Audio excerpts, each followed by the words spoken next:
Anyway. Walked on out of there, already hit puberty. All right, so when you hit puberty, you get really mature. So you. That's not true. That's the opposite. No, listen what I'm saying. Yeah, when you reach maturity or puberty rather, you start getting mature. No, you don't. You start. Oh my God, it's a gradual increase. All right, I'm shilling Patreon. Let me speak. Jesus. You should all do the mature thing and head to patreon.com/area22. Donate. Consider. I know, he just ruins everything I try to do. Isn't begging for money pretty immature? No. We're not begging, we're asking. So you're gonna see, you're gonna go to New York City and look at all those homeless people on the street and be like, stop being immature. Asking for food. I guess you have a point. we're not homeless yet. Glad you think my paranoia is something to joke about. All right. So today we're doing we're interviewing. Speaking of paranoia, what? That's a song by Black Sabbath. Okay. So we're talking. Boo, you suck. Talking about songs. We're talking about music. More specifically, upstart musicians, and who better to reference that than an upstart musician? Yeah. Over there. Our show's engineer, Steve. Howdy. How you doing, Steve? Hi. We're gonna be interviewing Steve. Regrettably so. But we're gonna be interviewing Steve. Yeah, we wanted to get Leonard Skinner on the show, but that just didn't happen. Yeah, Michael typed in email back, so. Yeah, I sent mass emails to literally every musician I know, including Mozart, and he said no. He's not dead, by the way. That's Mike's mysteries. Mozart's not dead. Oh. What? I'm kidding. But yeah, anyway. So Mike, it's the 21st century. Yeah. 21st century schizoid, man. You know how it is. All right, get this whole channel destroyed and decimated by No Rip Fripp. Thanks.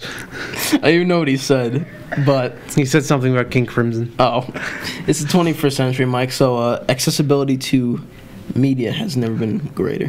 You know, you got streaming services, you got Twitch, Facebook, and all this other stuff. Yeah, you got yeah. You got some good stuff. You can if DeviantArt. Yeah, so long as you have 4chan. the means. Yeah, exactly. So long as you have the means, you can pretty much look up anything you want, and so long as you have the know-how, you can. Parental controls aren't on your computer. Exactly. Which I suggest putting on, because a little kid could get into some serious trouble. Seriously. Hot Roblox. Hot Roblox. Just shut up. Anyway, so all right, we're gonna just segue straight into the questions. Steve. Hi. So what is your craft, and what led you to partake in it? I make music. I do the really disgusting noises to distorted guitars, and I also play those distorted guitars and program the drums and bass and mix all that together. So it's all electronic? No. I mean, I still play some of the instruments.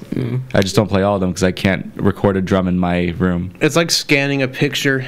Like, you drew the picture, but then you scanned it into the computer, and then you do more work. You wouldn't download a car, would you? Yeah, I would totally download a car. Dude, it's amazing how many things I would steal if I could get away with it. There's literally nothing wrong. Stealing is one of those things where there's nothing wrong with it unless you get caught. Or unless someone notices. If no one notices... Unless it's Area 22 Productions content, please don't steal that. Yeah, please don't. Yeah, please don't download it or anything like me. No, I'm kidding. Anyway, so, It's amazing. You have the paper right there and you're stuttering. No. I'm just trying to extrapolate more from the question. Because if I just go through them all, then we're going to be here for like 15 minutes. Yeah, it's going to be just like your last episode. Let me do it. Yeah, all right, you go ahead and do it. Yeah, I'm taking control over here. Yeah, I'm a little jaded from my vacation, so Mike's good. All right, vacation? You told us about the drums and the bass and the disgusting distortions you did with them. So what genre of music would you call that? Industrial. So I released one track so far that's kind of representative of the tone of the... I should probably look at you guys so you can see me. Would that weird you out? I mean, no, you can... The computer's blocking him. Most of your face, you look like the neighbor from Home Improvement. Howdy. That first track that I released is kind of indicative of what to expect, but like I also have like progressive elements coming in, like a track in 5/4, a track in 12/8, and then an industrial swing song coming out too. And what do you call yourself? Like, what is your performance name? The artist is Drakentoss that I play under. All right. What, pretty cool. Yeah. What willed you to come up with that name? So it started when I was 13 years old. No, I wasn't 13 years old. I was in 2013. So I was not 13. I started a band with a friend, and this was during the Shrek meme. So The Shrek meme, which one? You know, the "It's all ogre now" thing, like that whole bit. Oh, yeah. Yeah, so that was during that, and I wanted to make a name that was going to be kind of like a meme. So I put ogre into Google Translate, and I translated it to a bunch of languages, and Drakentos came up for Greek. But if you try to translate Drakentos back to English, it goes as dragon. So it's kind of like a win there, unless you're like actually looking for the name. Okay. I just felt like 20 people stopped watching. No, I'm kidding. I'm kidding. At all. You asked. That's the honest answer. I mean, it's really interesting. No, yeah, it's cool. It's cool. And it's interesting that the fact that in Greek, you'll learn something new about language. And everyone I know that's Greek, I say, hey, what does Drakentos mean? And they're like, I've never heard that name in my life. It's probably some of Google. Very archaic, probably. Google Translation's trickery afoot. I probably just butchered like the pronunciation of it whenever I talk to someone. I thought it was like a Polish. It's probably like Drakontas or something like that. You definitely get the sense of dragon because the Draco's in the name. Yeah, Drac seems to be congruous along all languages. Why'd you pick industrial and not something else? What made you pick it? Yeah. Actually, I started working on this song a couple years ago. That was this 9-minute track. I think I played it for you guys. Where it's not finished yet, but it's like in the process where it's like very kind of like, you know, metal style, like that original sound. Yeah. And then I had all these samples that I bought. I'm like, let me just try making an industrial song, you know? Like it's like what kind of came to mind. It's like when I'm just looking at the home improvement guy.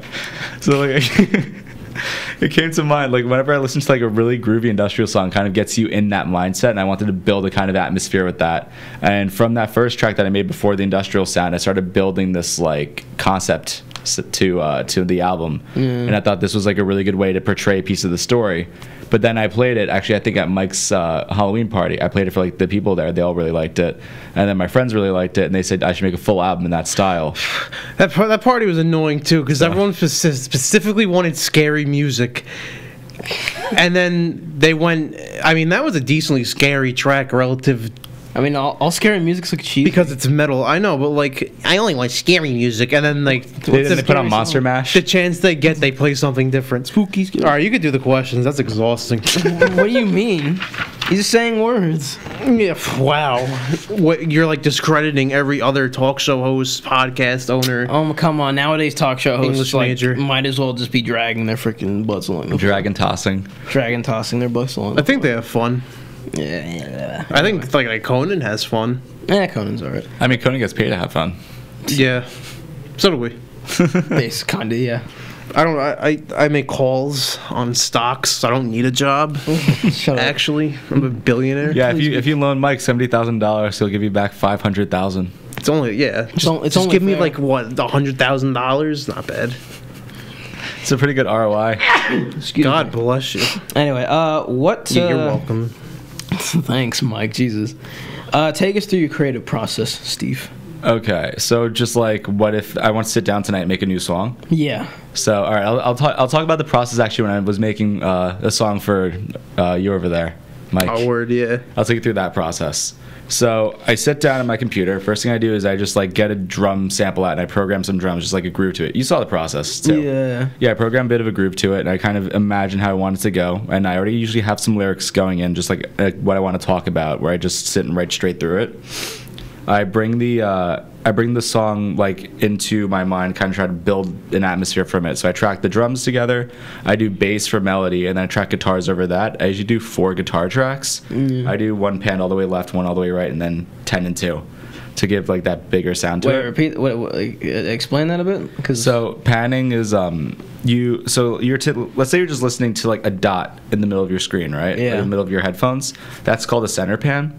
If you take the dot and you put it all the way to your left ear, you don't hear it in your right ear. That's called a hard left. Oh. And then you bring it all the way to your right ear. That's a hard right.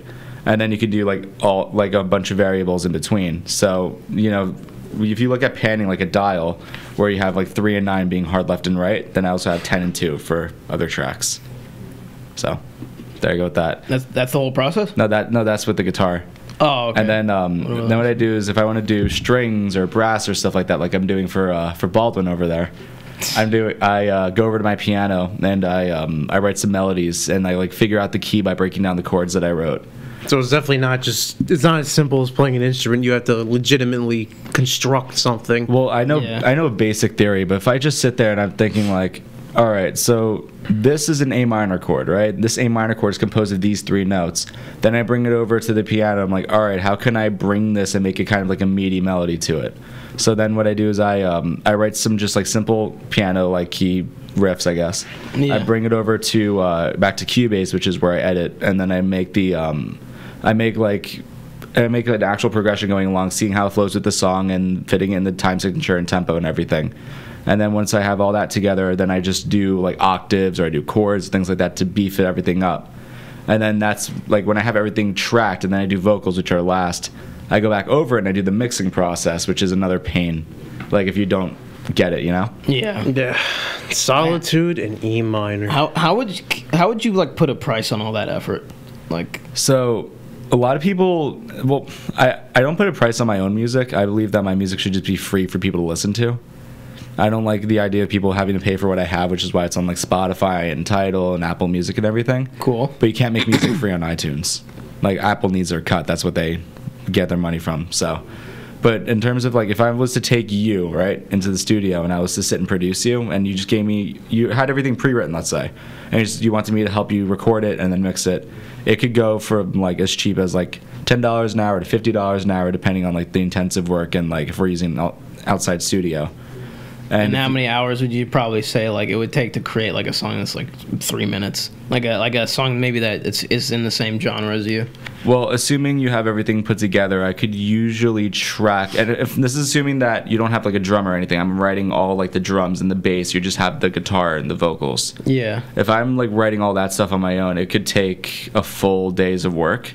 Like I'm talking from like maybe at 11 a.m. all the way up till about 10:30 p.m. And then you'd be totally done with That's it? just to track it. Oh. And then mixing it would be another about 2 or 3 days of work. So it's expensive. Yeah, it's relatively expensive. speaking. Yeah, but like if it depends on the track, honestly. Like if I'm doing just a guitar, bass, and vocal and drum kind of track, it won't be as expensive as like doing a progressive rock with tempo and time signature changes, and then like crazy like orchestral elements and choirs and stuff. So generally, the more complicated the song, the higher the price. Yeah, I mean that's yeah, it makes sense. That makes sense. Yeah. And like if I'm sitting there and I'm tracking you and I mix everything, I have to like get it to your specifications how you want it, because everyone, when they hear a song, some people might want like drums that punch you in the jaw, some people might want drums that are just kind of like more laid back and then just kind of like are paddles, you know? That's like all depending on what your tastes are. I think I have a really important question.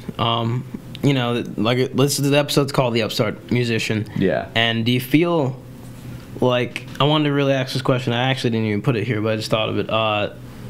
Do you feel as if the sort of requirement to make profit, I'd say, in our sort of society, stifles your desire to make music in a way? No. Why not? Because I don't make music to get paid. I make music for the passion of it. Well, but you know what I'm asking, though, right? Yeah, well, for the people who want to be artists for a living, are you trying to say? I mean, I guess I'm saying, like, I mean, would you rather be in a position where you didn't need to worry about anything except making music? Ideally, yes, but realistically, no. Because ideally, I would like to just have all the spare time in the world to sit and create things. Yeah. But then I also am not able to do that right now, so you kind of want what you can't have, you know? Yeah. Like why the straight-haired kid wants, like, curly hair. But then when it comes down to it, I'm going to want to pursue other things alongside it, you know? Yeah. Like doing the graphic design and video design elements with it, or doing like web development for it, or things like that, stuff that help build the brand of it. I just have like a lot of facets of interests, and listening and creating music is just like a small piece of it. Yeah. But it's a self-expression, you know? It's as beautiful and raw as it gets. Yeah. I guess like, because I guess one of the main favorable arguments behind like more sort of communistic or socialistic sort of, hold on, let's relax, Jesus. Like one of the main I guess benefits that people say that the western side of the Berlin Wall had, or rather the eastern side of it had, is that like people were allowed to express themselves more. They had more creative freedom. Well, you know, they had more of an opportunity to sort of be left to their own devices and be East of the Berlin Wall. Well, the facts, like, I'd love to go into, like, the whole facts of it and whether or not I'm wrong, but, like, that's the main thing. Hold on. That's the main thing that people say. It's like... I wonder what I'm saying is true or not. No. Listen. Oh, man, I wonder if Snopes has the answer. This is the thing that people say about it, but, like, the point I'm trying to make is that, like, I think Oscar Wilde had talked about it a bit, where he was explaining how, like, in the perfect, like, I think he wrote like an actual thesis on the perfect socialist utopia. He was saying how, like, people would be able to enjoy the finer things in life, totally left to their own. Because if everyone's getting a set amount of money or whatever, you have more time to be creative because you're in the same position everyone else. But also, like, but back then was different, you know. Yeah. Like, nowadays, if you're looking at a musician, if you're a musician, you have to be equally as much as a tech geek, you know. Yeah, nowadays. Because, like, if you're playing shows, you need to have ear protection, so you need to know, like, the dynamics of those drivers going in your ears and how they're going to save you. You need to know how wireless systems work. You need to know how to program things, how to program your guitar tones, how to test sounds and everything. You can't really just be a musician anymore. You have to know something about how it's going on. Unless you're, like, a really big pop artist and you don't have to worry about that stuff. Well, I guess the what I was actually trying to get at was, like, do you... Shut up. No, what I was trying to get at was, like, do you think that that sort of, that always needing to sort of find a way to make a living... Wait, what? Like evolve, you know? No, like everybody has to make a living. Yeah, like having to do that, like, as just a regular person, like, in the world. Do you sometimes wish that you didn't need to worry about that, just so you could just, like, you know, make music? Or do you feel as if, like, maybe people would be more artistic if they didn't have to worry about it? So that's a two-part question that you just asked me. For the first part, I wish that I had a week. I don't wish that I was doing that full time, because I like the ability of transferring between everything that I do. Yeah. The second part of that is that if jobs don't stop people from creating, their excuses do. If you really wanted to create something, you would, you know? Even if you're working constantly or whatever. I mean, I'm only home to sleep. That's it. I have a couple hours, maybe a week of my own spare time, and that's what I use creating. So, or playing D&D. Or playing D&D. Which I create while playing D&D, thank you very much. Well, yeah, we hear it. Sometimes. Well, it's still creative work. You're still storytelling and whatnot. Yeah, I mean, it's important to just keep your creative side going, you know? You work a 9-to-5, like, pencil-pushing kind of job, and you're also a full-time student. That's how you end up being a robot in the system, just another cog in the wall. I mean, well, the trick that I have for any of the viewers who are in college, every semester you're in college, try to take one artistic course, whether it's drawing or music or something of that nature, because... Karate. Yeah, I mean, just a semester straight of that stuff is going to just fry your mind. If you have somewhere to kind of just unwind, you have other people there for the same reason, it really helps, you know? Yeah, there's some people who take like 3 sciences of math and like an English course, and they're taking 3. Why am I so miserable? I'm taking 3 marketing classes and a computer class and a language class. Well, marketing's fun. I feel as if there should be like a class that you still have to pay for, but it's literally just, we encourage you to just create something. That's it. Like, it's like controlled, like a controlled creative environment, basically. See, but I always got mad at that kind of stuff, though, because I'd want to, like, they give you the supplies, but they tell you what to do with them. I'm like, I don't want to draw a still life. I want to draw like a cow or something. Well, I mean, usually in those classes, like in art classes, they give you the baseline of what to start with, and then they give you parameters, but you can go free after a little bit. Yeah, I guess I was just. But you also have schools like there's colleges where you're joined part of a program, like a music production program, let's say. Yeah. And you have access to their facilities. You can just use as much as you want for free while you're in that program. Yeah. You're still paying to be there, but yeah. Is there anything that makes you stand out from others? No. Not at all. No, I don't want to sound egotistical because I don't want to say something that I might think is right, but other people is like, that's completely wrong. I think my lyrics, to an extent, if you compare it a lot to like the local crowd, I think a little bit of my vocals. I think my vocals have a little bit of a heft to them, I guess you can say. What do you mean by that? Like, it doesn't just sound like I'm just making gratuitous noise into a microphone, you know? There's like method to it, and I have like actual form on how it create these noises, you know? Yeah. Prog industrial. Yeah. Yeah. And then regarding just kind of instrumentation, it's just not like it's not a bunch of people jamming together. It's all one cohesive, concise idea put into there. And putting that all together with the production and everything, I feel like gives me a little bit of an edge above the general people. Considering that most people who I show my music to are, aside from that segment that you wanted me to cut out, who hear it, I usually enjoy it and want to hear more stuff. And I show them little samples of what I'm working on here and there, and they really enjoy it. So this new album should hopefully be different and unique. I mean, especially if you take into account, like, most metal musicians only listen to metal. I listen to metal the least out of all my genres. You know, I could listen to like pop or indie or rock or industrial, or I could listen to like prog or stuff ranging from 1969, like that album that we both enjoy but we can't talk about, or all the way up to today, which a new album came out and I was listening to. The Foyer of the Scarlet Emperor. Suit. Anyway, The No Rip Man's gonna get us. oh Jesus! But If we said 1969, he's just gonna copyright that year. the entire year. Copyrights the color red. He copyrights In the all ability shades. to have a tongue. No, it's not red. It's called crimson. And I said all shades of red afterward, if you paid attention. Oh well. You suck. With a censor out the background now. And my shirt, for that matter. And my shirt. This light is. And this on the microphone sport. Oh boy. You can't see it on the camera. Oh, you can't see it. Well, yeah, I guess. Beans. That is the color redacted. Anyway, Data expunged. what inspiration does your art derive from? Like what was the first bit of like your genre that you listened to? Which is, you said industrial, right? Yeah. Spy Kids 3, dude. There's a lot of industrial in there. Okay. Let's just let it go. I don't remember that movie.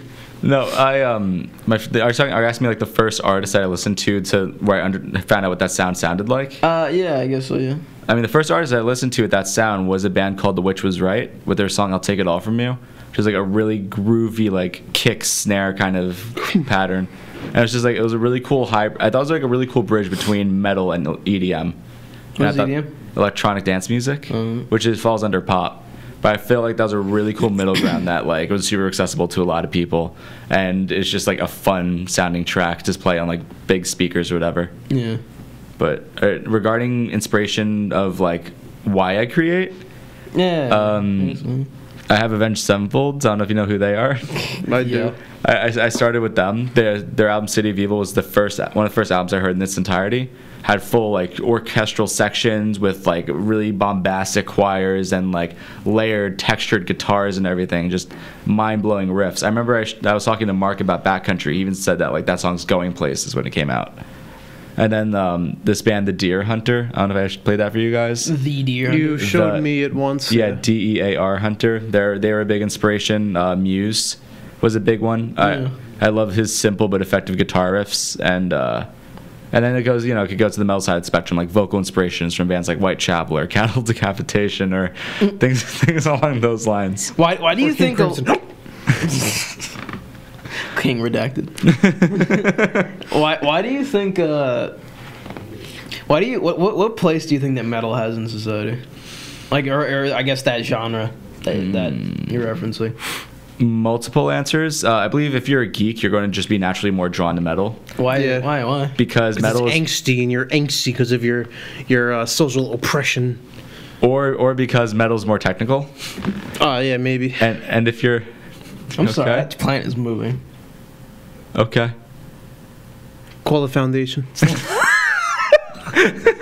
No, it's a little scary. I'm sorry. Anyway, keep going. Where was that? Yeah, it is kind of unnerving me. It's more. I think it's heating up because of the light. Whatever. Go on. The technicals. It's more technical as a medium, because like you have like so much going into making a metal song versus an acoustic indie song. Yeah, another thing that people could be attracted to it is because if you had a day where you just had a yelling match with your girlfriend, and then like your teacher like failed you in school, and you just had so many things, and you're For just no like, reason. and you're just pissed off. Yeah. I mean, you're not going to go ahead and listen to like the next Post Malone record, you know? That's what I just said about the nerd thing, and you corrected me. Well, no, I didn't say nerds. I just said general person for that one. Well, yeah, that's what I meant to say. Like, that's what I was. The big take Basically, home life, was that, like, life the get you angst and- down, just scream. Yeah. Like a lot of like metal. There's really, music tailored to different emotions. A lot of metal that I listen to isn't really about angst. Like there's stuff that I listen to I would, in the grand scheme, would be considered heavy, but it's not like heavy enough to where like people would start like opening mosh pits and stuff. You know, it's just kind of like it's heavy, but there's so much layers to it that people just kind of listen. I mean, I could be happy and end up listening to Voltaire or something. Yeah. Yeah. Brains. I guess that's the thing. It's pretty cool. Oh.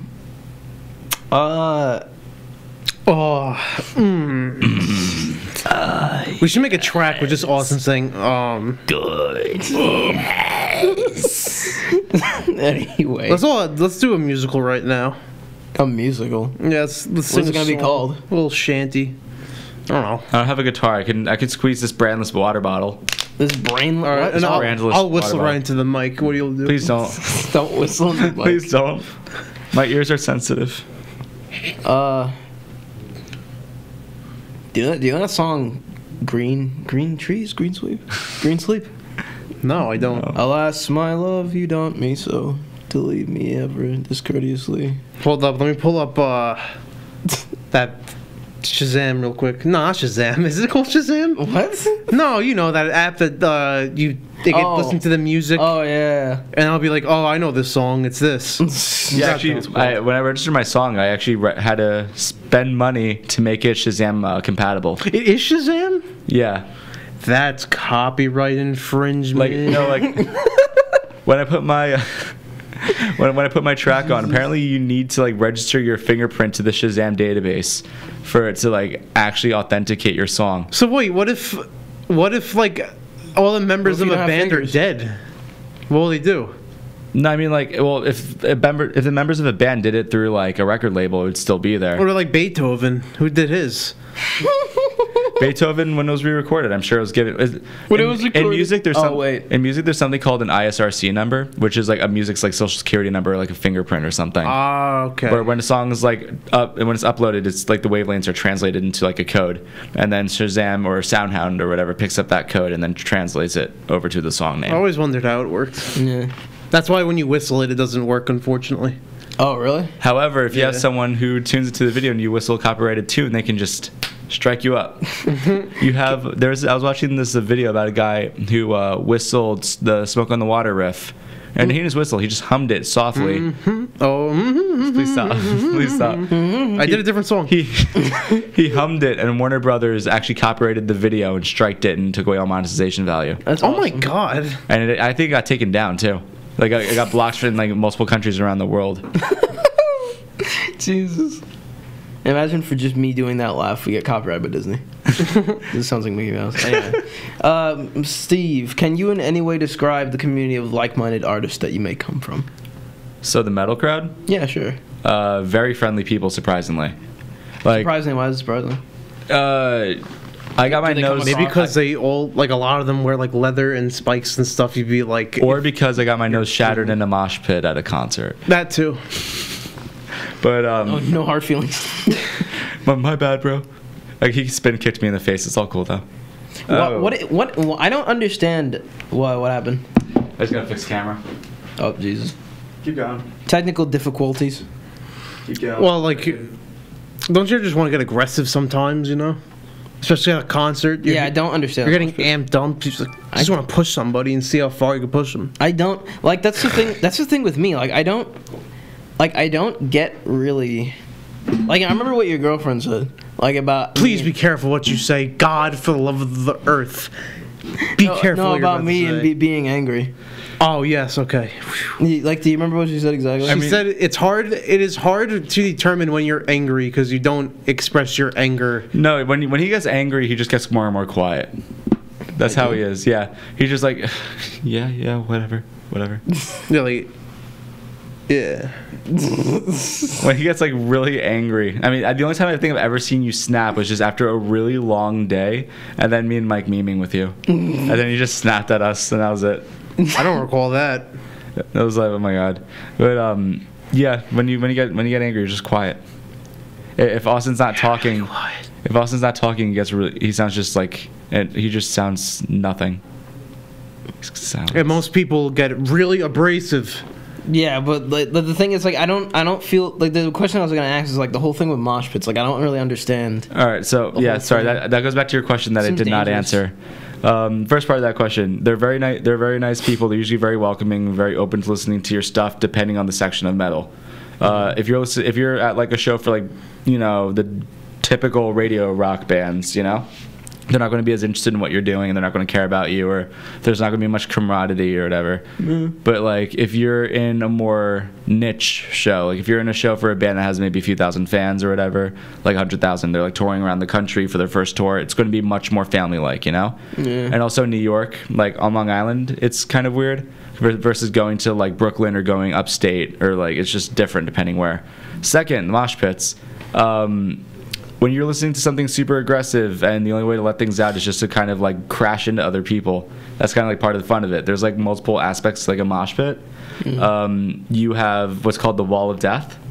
Oh, I've heard of that. Which is, you see the vocalist, I'm going to do it up here so you can see it. The vocalist does this, right?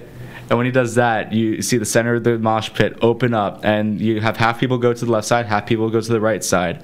And then when the song kicks in, then they just crash into each other and open up into like a mosh pit, which goes to the second type, mosh pits.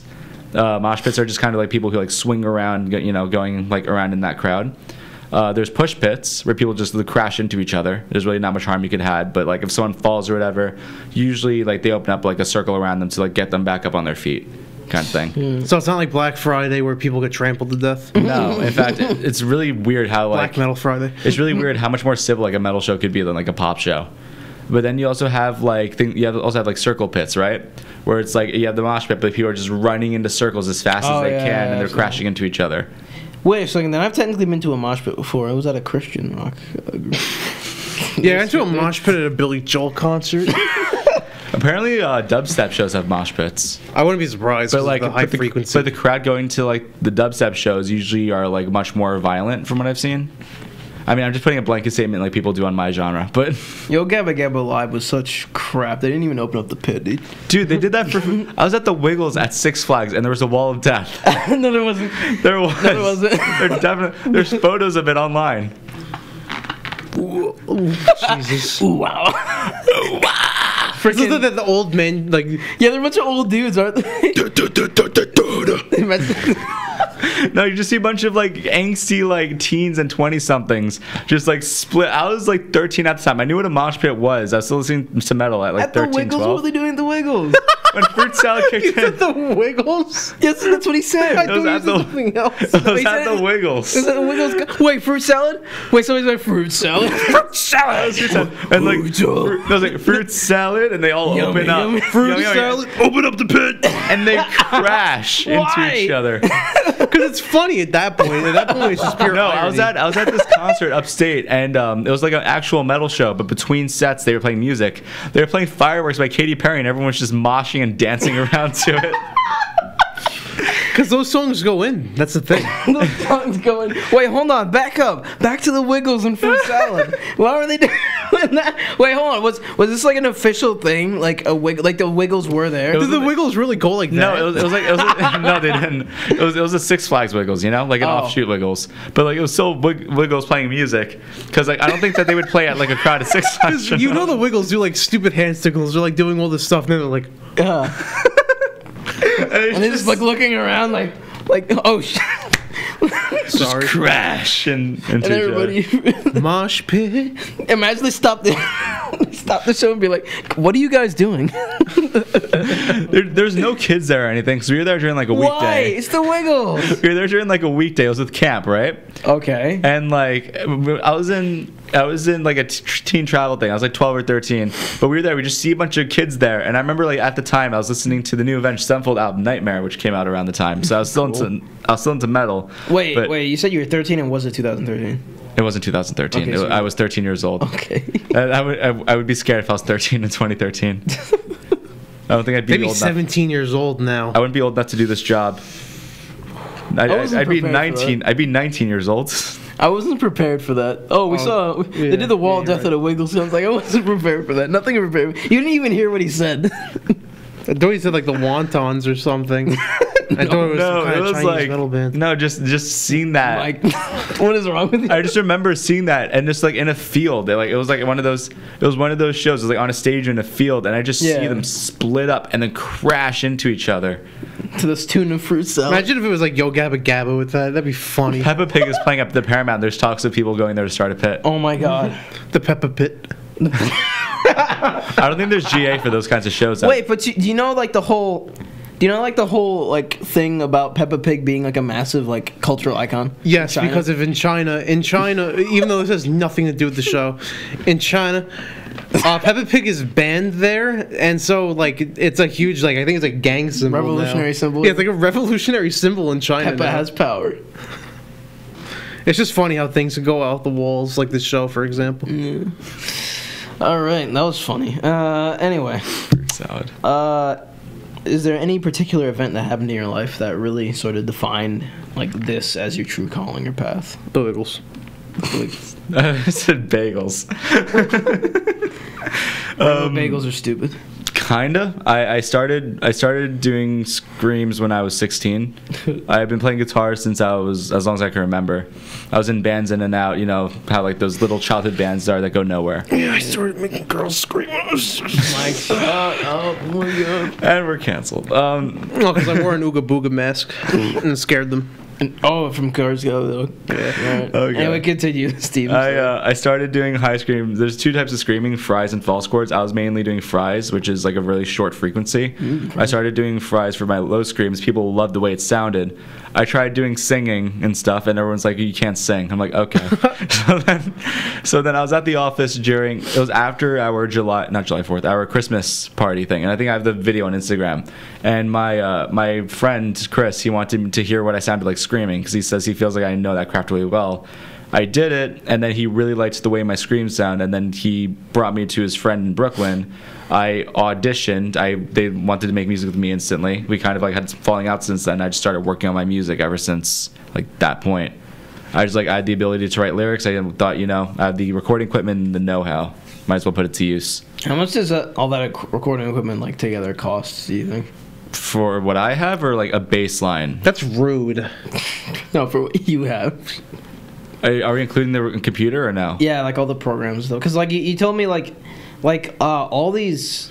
Like I forget how the program is essentially divided. Like it's not like what I saw there wasn't all just one thing. The way it's divided is you have what's called your DAW, your digital audio workstation, which I have, which is Cubase Pro, and then on that you get what's called plugins. Yeah. So like I think you have plugins in like Roll20, right?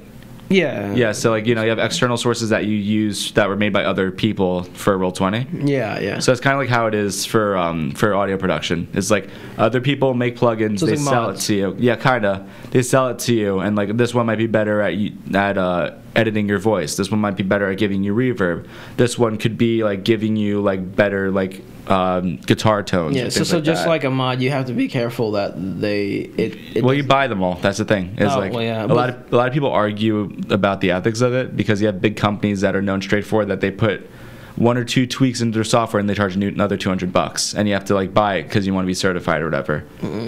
So I guess pretty insane. If you're like, if I put everything, including my computer, which actually started off as a gaming PC, together into like a amount $7-8 grand, maybe. That's not too bad. It's I have just- no idea.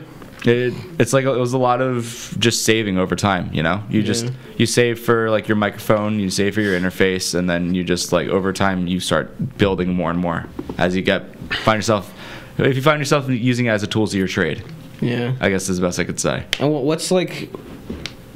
would you do if you didn't have that? Like if you didn't have all that capital to expend, but you still have this kind of skill. Like what would you do?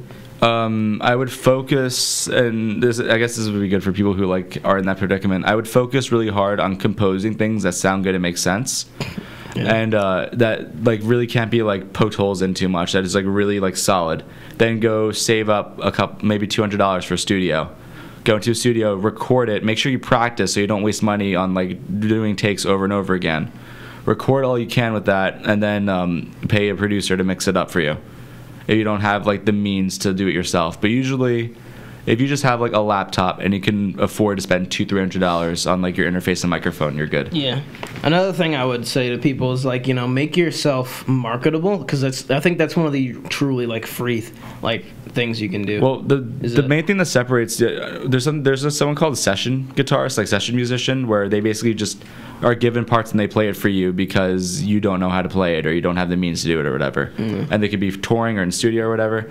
But the best thing about a good session guitarist, let's say, is not only their skill but how easy they are to work with. Excuse me. The audio talk is boring the hosts. No, I'm just a little sleepy. I'm sorry. No, he was yawning on Contagious. But anyway, no, but what I was saying is that like is it another one of those situations where it does depend on who you know? No, because I don't really. Well, I do know people. I can't say I don't know anyone. Well, but what is your efforts made at least somewhat easier thanks to people you know? in some ways, yes. In other ways, no. Like my building of my fans aren't due to people I know. They're due to my perseverance, and they're due to like me like trying to curate content for my followers to be able to enjoy. You know, because my feed is strictly music related. It's either like photos of stuff I'm doing, what I'm listening to, or like snippets of stuff coming out. So that's a lot of that. But like on the other hand, I get to meet really good studio professionals that I could work with if I wanted to. However, I'm still trying to get that ego boost in doing it myself first and see if I can do it. You know? Yeah. So yeah, it's always going to be easier if you know people, but like you still need to have the talent for them to respect you. Otherwise, it's just going to be kind of like, you know, oh, daddy's doing me a favor kind of thing. Yeah. No, I get you. Other than people genuinely enjoying what you're doing and standing behind it, you know? Like, it really does. I mean, I guess, like, people are mainly put off, especially when they have something that they really like doing, because they don't think that it's marketable, they don't think that it's useful. Mm-hmm. But, like, do you think that if... You think that it really does boil down to, like, your merit, you know, like how well you can do these things, you know? Like how good of a musician you are and how good you are at producing and all that? Yeah, and then if you're just good, then it'll just take off from there, you think? No, I don't believe that at all. I believe that you need to do it in a smart way. Some of the best bands I've heard, I've been following this band, let's say, called Onimus, who I saw on this tour, whose shirt I got. I've been following them since 2013. This was 2013, not since I was 13. Yeah. I've been following them since 2013, and they released their debut, and they haven't really done much until this year, where they released their album in February. And they just started getting traction because they bid around their album, and they did it smart, but they had the talent to do so. I know plenty of bands who are like incredible and super fun and entertaining, but have no traction whatsoever. You know? Like, I was given someone wanted me to do vocals for a track. They gave me their instrumentals, and it's, like, better than most of the stuff I've heard nowadays. And I never even heard the guy's name before. And, like, the videos that he had, like, only had maybe 300 views.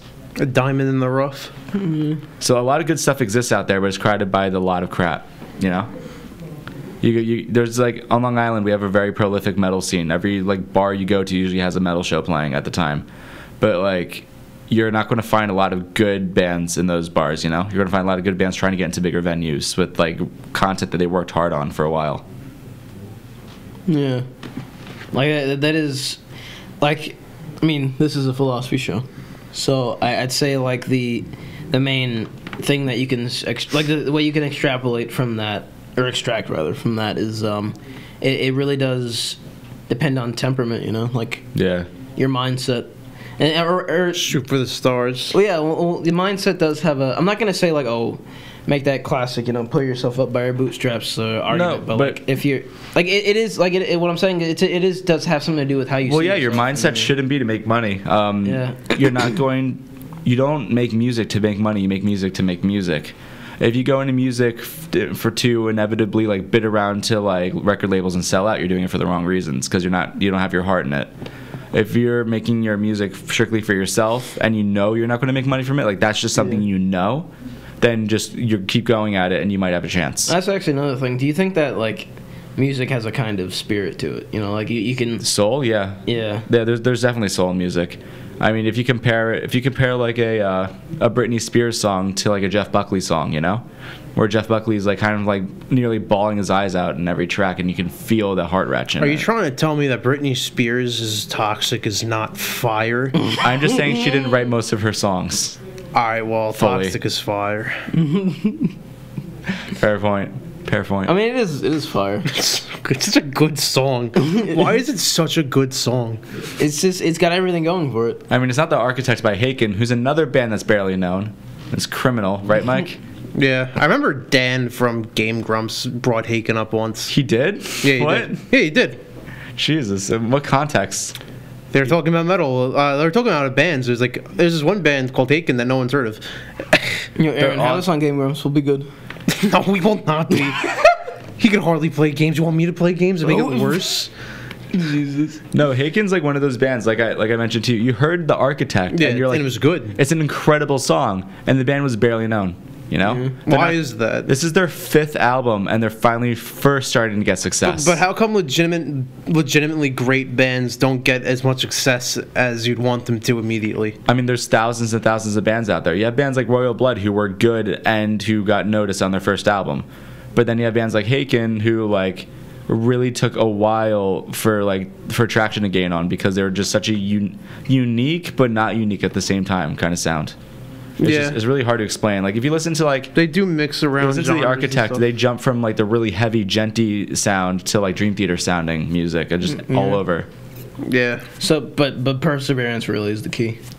Perseverance Sticking with is it. the key to create music, and you probably won't succeed unless you have the mindset that you won't. You know. Yeah. But just be smart about it How long do you plan on doing this? for the rest of my life.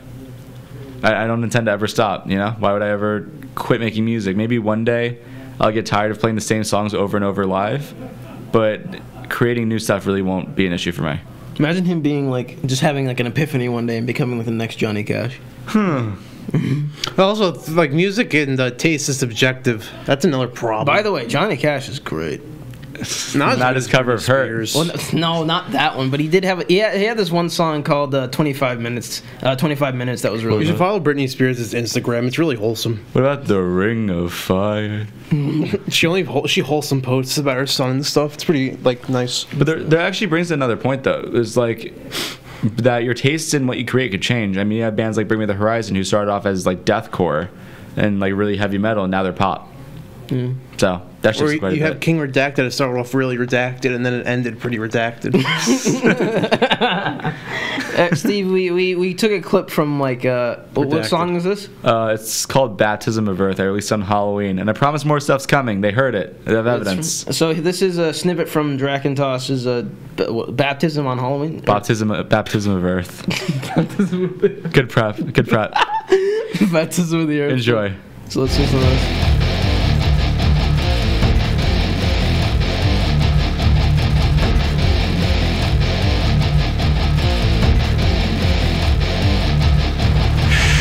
Dissension from the start. The scriptures pointing, torn and scarred. England strike from the sacred lamb. The corpse defiled, dead and marred. Prophecies have foretold as the moon eclipsed the sun. Slipping from the faith now cold. The burning cards have been played. Now it's time.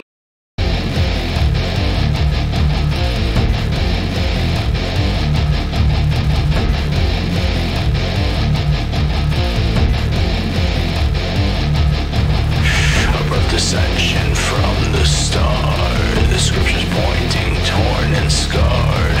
England strike from the sacred lamb. The corpse defiled, dead and marred. Prophecies have foretold as the moon eclipsed the sun. Slipping from the faith now cold. The burning cards have been played. Now it's time.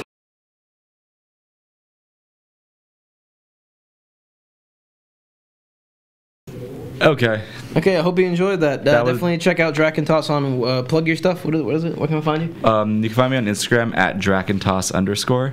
And if you go on there, you can click my link tree, and then you can follow me literally everywhere that I stream. So, Speaking of Instagram, follow At Tales Podcast. At Tales Podcast too. you remembered that. Good on you. Or you can follow me at Drewmacia, DREWC. You always misspell your own name. You know what that means? That's a key to change your name. Nah, that's good. That's a clue to change your fantastic. Just Instagram. follow at Tales Podcast. That's why I made the damn Instagram. That's what we have to do.